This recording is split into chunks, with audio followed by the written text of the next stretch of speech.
We are post 90 minutes of a horribly refereed and played Rapids game versus Seattle. A few beers in and potatoes and chips. Drowning your sorrows. Thoughts, man? It's been a long year. There's been goods and bads, and it's almost one of those where you think, honestly, I'm kind of glad it's over so we can move on, because you know there's going to be some steps taken in the off season. So you don't really need to take a lot of time to reflect. You know, this has been, it's pretty much been laid out in front of you for a couple months now. So, I'm glad it's over. I think it's nice to start thinking about working ahead forward now. Does that make sense? Yeah. Some would say that we've pretty much had a glimpse of this team kind of falling backwards for many a months.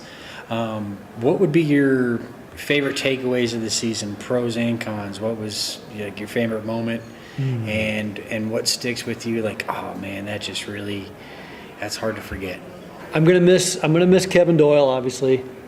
The whole world knows I'm a Kevin Doyle homer, so just missing, a guy like that, both on the field and off the field. He was always really good to us, as a media outlet, and I appreciate that. But as a player, he was always such an important part of not just scoring, but I enjoyed his work rate. And you've heard me say this before. I enjoy the way he played the game. He was a professional player, so I think that's one thing I really will stand out for me. But also the play of guys like Marlon Harrison.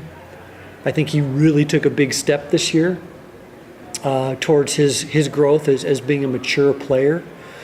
And then the downsides, it seems like if it could go wrong, it did go wrong.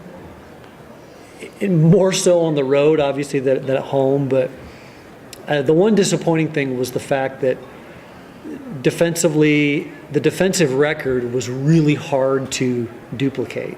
Now, I know why. I mean, last year we had everything going our way. We got the bounces. That was actually going to be one of my questions, was because of last year, we had a lot of things go our way. Do you think that was kind of the soccer gods kind of giving us a little bit of a gut punch, saying, you may have had last year, yeah, but here's where you're really at? The soccer gods giveth and the soccer gods taketh away. How much did coaching play in effect? And was Pablo's dismissal warranted? Was it too late? Was it...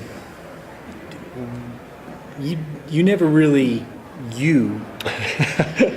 put your stamp on where you stood with the whole dismissal of everything. And now that the season's over, we can kind of reflect back and look on it. Yeah. And you kind of put yourself in that corner by talking about the flow of the game and people playing together and not having a consistent lineup. And some of that can kind of be tacked back to your coach.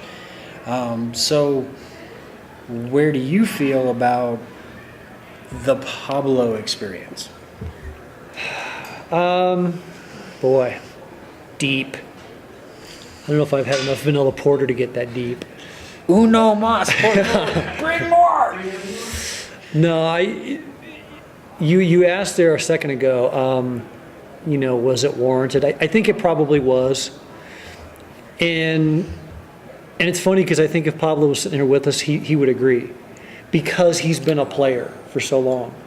I don't want to say he lost the locker room, because I don't think that was the case, but I think the message had to change, and you hear that a lot. The message has to change, the voice has to change, and I think there's been an improvement since Steve took over. There's been a different message, there's been a different viewpoint, different focus in it, and I like the way things have at times surfaced.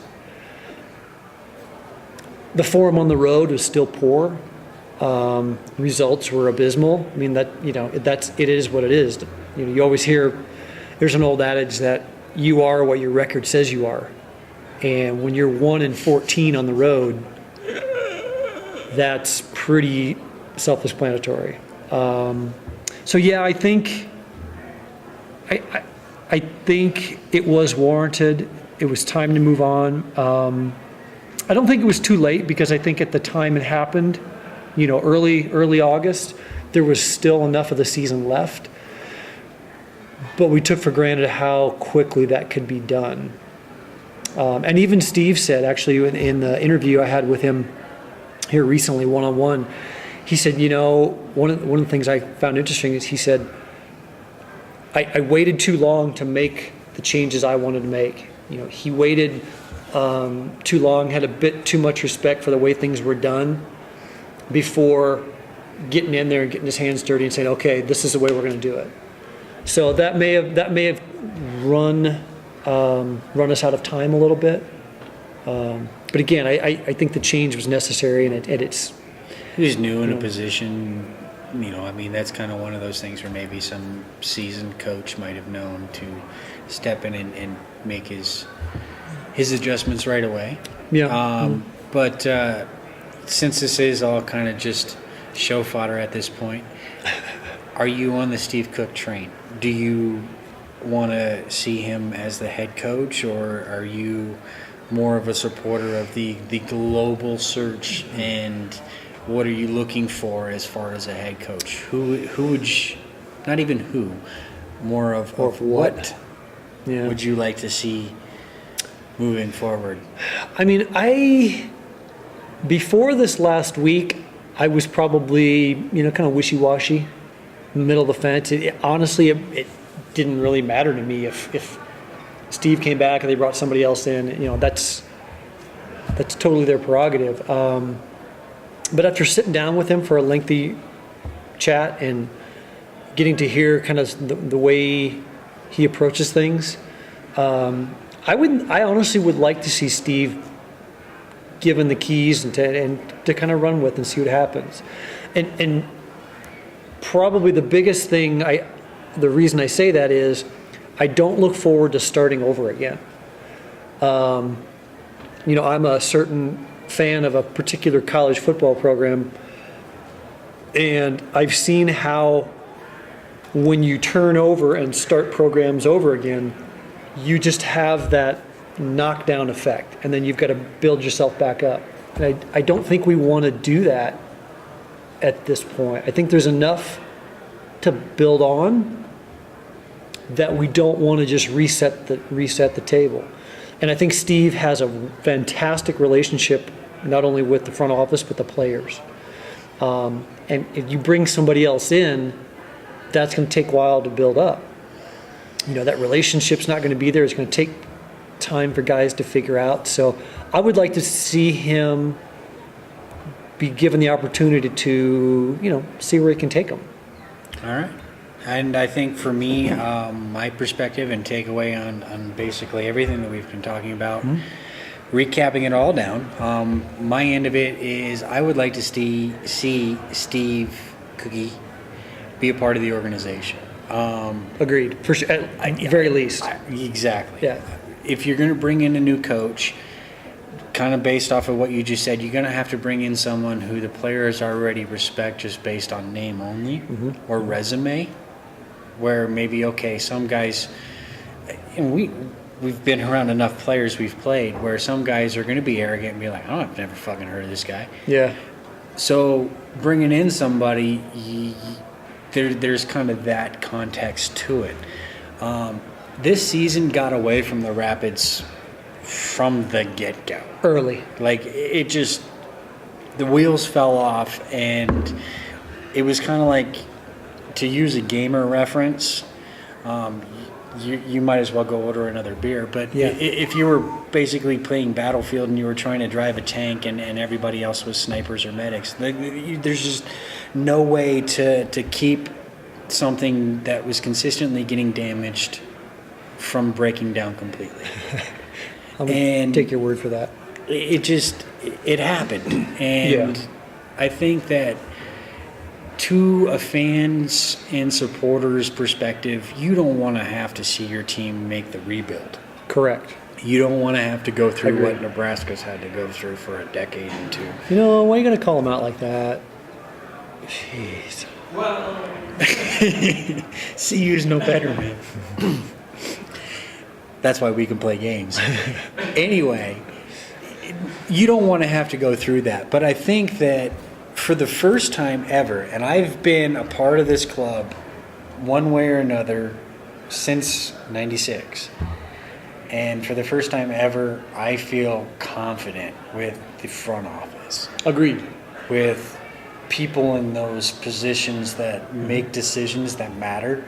Because before that, I felt like there was two groups. There were people who cared about their job, and there were people who felt like this club was a stopgap.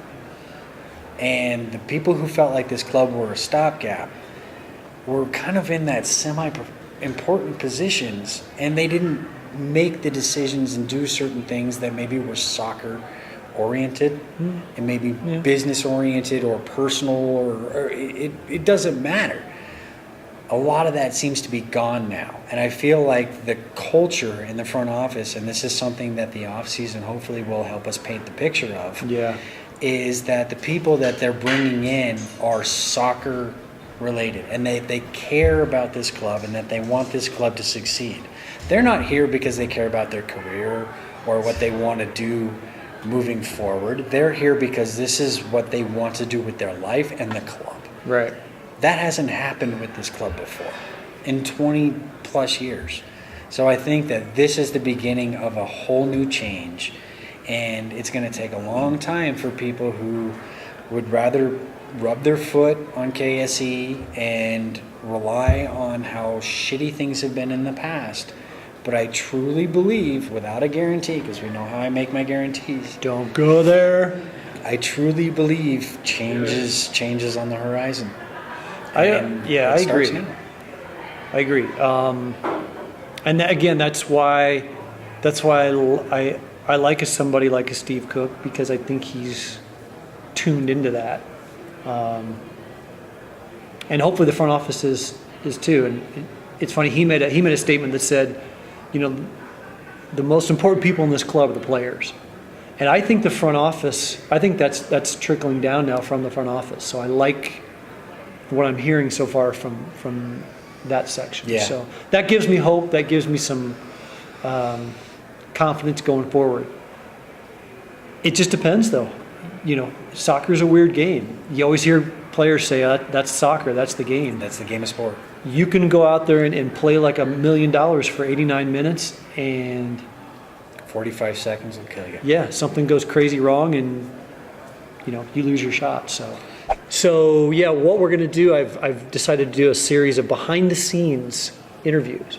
So I wanted to give fans an idea of what goes on behind what they can see on the pitch. So behind the players, and kind of to an extent behind the front office, what they see. So we're going to talk to a couple different individuals from the Rapids technical staff / front office.